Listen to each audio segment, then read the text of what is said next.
I understand the concerns with the minimum wage. I look at your regression model. Pretty much the result that you produced is or correlates almost 100% with the objectives of the government. We also think that the minimum wage should be around the magical number of 250 euros. And I think your study produces 254 around that. For me, it's very important to understand two elements. The minimum wage should not be a barrier to prevent the creation of jobs among the low productivity workers. So we have to ensure that it doesn't exceed a particular threshold as a proportion of the average wage. And labor market studies have indicated that the passing point is around 56% of the average wage. Once it starts to become higher than 56%, then it hurts people in this category because then dramatically the willingness to employ these people goes down. And the second element that is very important for me is to ensure that the groups discussing about the minimum wage should be those that have a stake there, but should not be groups of interest that would have an genuine interest to exclude this particular group of workers from competition. In this context, I don't understand the interest that labor unions might have in the minimum wage, because labor unions should represent people that are not paid the minimum wage. So from this perspective, minimum wage earners are competitors to the unions. I don't see any logic of somebody joining the unions if he or she is paid the minimum wage.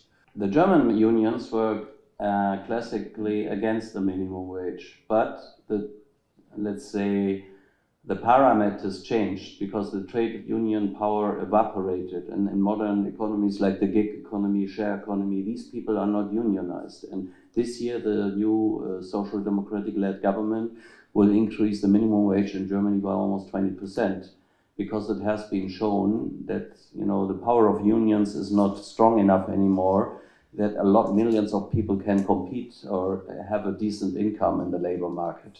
And I think one has to see every country has different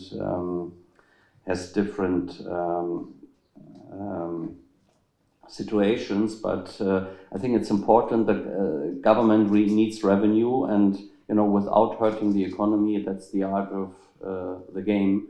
And I wish that the government in Kosovo has the political willpower to lead a progressive policy which has elements which are laid out in the study. However, this is something that needs to change, and decarbonizing the sector while maintaining energy security and affordability for end citizens, and particularly for vulnerable citizens, is going to be one of the main challenges that the country faces.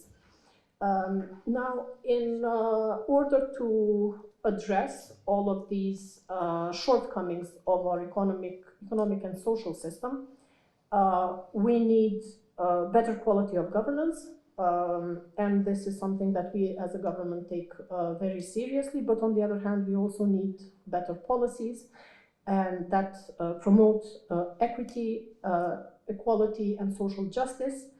And these policies need to be based on evidence, and they need to be realistic in order for them to really address the challenges and make life better for Kosovar citizens, which is why studies such as these are so welcome, and we really look forward to working together to implement the recommendations, hopefully. Që po diskutohet shumë për pagën minimale dhe mas të madhe po diskutohet për vlerën e pagës minimale.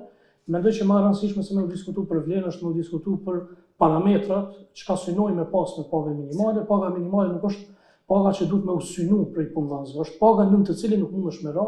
Dhe mendoj që edhe disa propozime që ndëgjojmë janë shifra shumë të larta që nëse i shohim edhe dëvanat për ekonominë e Kosovës nuk janë të qëndrueshme.